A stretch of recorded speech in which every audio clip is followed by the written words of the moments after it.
कृपया करके चैनल को सब्सक्राइब कीजिए। एपिसोड 3। एक सुहावनी सुबह। शुमोना अब ये सोचने लगती है कि आखिर वो कौन है जो मेरा अंत करेगा। ऐसा सोचकर सुमोना अपने मंत्री को इंसानों की दुनिया में जाकर उस इंसान को ढूंढने के लिए भेजती है।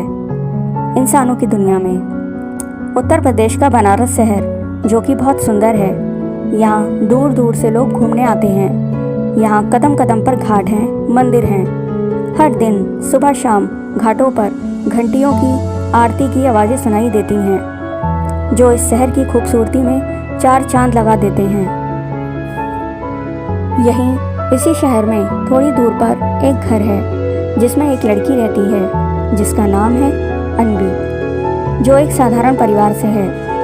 अन्वी बहुत खूबसूरत है, साथ ही वो बहुत शांत और समझदार होने के साथ साथ बहुत दयालु भी है, जो सबका अच्छा सोचती है। उसका स्वभाव भी बहुत अच्छा है।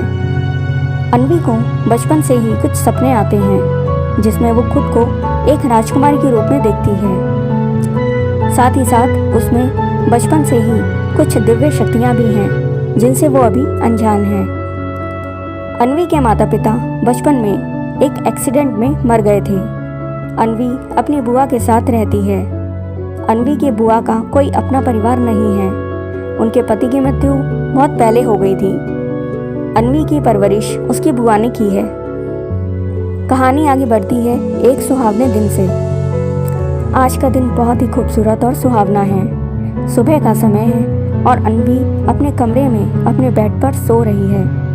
कमरे की खिड़की खुली हुई है जहाँ से धूप की हल्की हल्की रोशनी अन्वी के चेहरे पर पड़ रही है जो उसकी खूबसूरती में चार चांद लगा रही है। अन्वी गहरी नींद में सो रही है कि तभी दरवाज़ा खुलने पर सामने एक औरत खड़ी होती है और वो अन्वी से कहती है, उठो अन्वी बेटा, सुबह हो गई है, अब और कितनी देर तक सोगी। ये औरत कोई और नहीं बल्कि अन्वी की बुआ रागनी थी जो अपनी प्यारी बेटी को नींद से बहुत प्यार से जगा रही थी। पर अन्वी इतनी गहरी नींद में सो रही थी कि उसे बुआ के पास होने का कोई एहसास नहीं हुआ। तभी रागनी ने एक बार फिर थोड़ी तेज आवाज़ में कहा, जल्दी उठो अन्वी, नहीं तो तुम्हारी चाची आ जाएगी और वो तुम पर बहुत गुस्सा करेंगी। चाची का नाम सुनते ही अन्वी की नींद पूरी तरह से टूट गई और वो एकदम से जग गई और बोली, क्या बुआ जी, आप भी सुबह सुबह उस शैतान का नाम लेकर मुझे डरा रही हैं। उनका तो काम ही हमेशा मुझ पर चिल्लाने का है, यह तो रोज़ की बात है। यह कहते ही अन्वी अपनी बुआ के पास आकर बोली, पर आप क्यों अपना मूड खराब कर रही हो मेरी प्यारी बुआ। तभी रागनी ने अन्वी से कहा, नहीं बेटा, ऐसी बात नहीं है, बस मैं नहीं चाहती कि कोई तुमसे कुछ कहे और वो भी बेवजह। रागनी की यह बात सुनकर अन्वी बुआ का मूड ठीक करते हुए बोली, ओके बुआ जी, आप ज़्यादा टेंशन मत लो। देखो ना कितना सुहावना दिन है, आसमान में सूरज चमक रहा है, पंछी गा रहे हैं और एक आप हैं जो बेवजह चिंता करती हैं। अन्वी की यह बातें सुनकर रागनी बोली, बस बड़ी मुश्किल से तुम्हारी चाची ने हमें रहने के लिए यह छोटा सा घर और काम दिया है। अब अगर वो भी हमसे छिन गया तो हम कहाँ जाएंगे। इतना कहकर रागनी ने एक गहरी ठंडी सांस लेते हुए अन्वी से कहा, देखो बेटा, मुझे अपनी कोई चिंता नहीं है, मुझे तो बस तुम्हारी चिंता है कि अगर मुझे कुछ हो गया तो तुम्हारा क्या होगा। तुम्हारे आगे अभी पूरी जिंदगी पड़ी है। रागनी की ऐसी बातें सुनकर अन्वी शरारती अंदाज में बोली, ओफो बुआ जी, आप भी ना कैसी बातें करती हैं, कुछ नहीं होगा आपको, और अभी आपकी उम्र ही क्या है, आप तो अभी भी किसी मूवी की हीरोइन से कम नहीं लगती।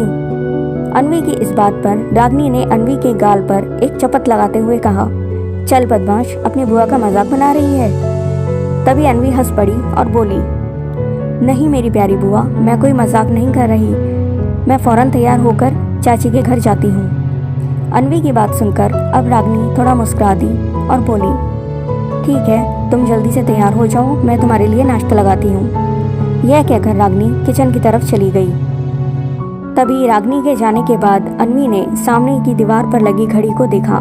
घड़ी में सुबह के 9:30 बज रहे थे कि तभी अन्वी बड़बड़ाई, ओह नो, इतनी देर हो गई, आज तो तू गई अन्वी, आज तो तुझे चाची छोड़ेगी नहीं। अन्वी जैसे ही घर से निकली तो उसे कोई ऑटो नहीं मिली। वो सड़क के किनारे खड़ी होकर काफ़ी देर तक ऑटो का इंतज़ार कर रही थी, पर उसे कोई भी ऑटो अभी तक नहीं मिल पाया था। वो जल्दी जल्दी चाची के घर पहुंचना चाहती थी। अन्वी अब ऑटो का इंतज़ार करते करते थक चुकी थी। अब अन्वी ने पैदल जाने का फैसला किया और वो पैदल ही जाने लगी। अन्वी जैसे ही चाची के दरवाजे पर पहुंची तो सबसे पहले उसका सामना उसकी चाची कामनी से हुआ, जो बहुत गुस्से में थी और वो दरवाजे पर खड़े होकर उसका इंतज़ार कर रही थी। कामनी को यूं दरवाजे पर खड़ा देखकर अन्वी थोड़ा घबरा गई, क्योंकि कामनी लगातार अन्वी को ही घूरे जा रही थी। उसकी आंखें गुस्से से लाल हो रही थीं। तभी अन्वी ने खुद को संभाला और कामनी के करीब आकर बोली, गुड मॉर्निंग चाची जी। पर कामनी ने छलाते हुए कहा, काहे की गुड मॉर्निंग? ये कौन सा टाइम है आने का? सारा काम ऐसे ही पड़ा है और नाश्ता भी नहीं बना है। मैं तुम्हें काम करने के पैसे देती हूँ, ना कि लेट आने के। तभी अन्वी कामनी से माफ़ी मांगते हुए बोली, माफ़ कर दीजिए चाची, आगे से देर नहीं होगी। यह कहकर अन्वी घर के अंदर चली गई। कामनी अभी भी बहुत गुस्से में थी।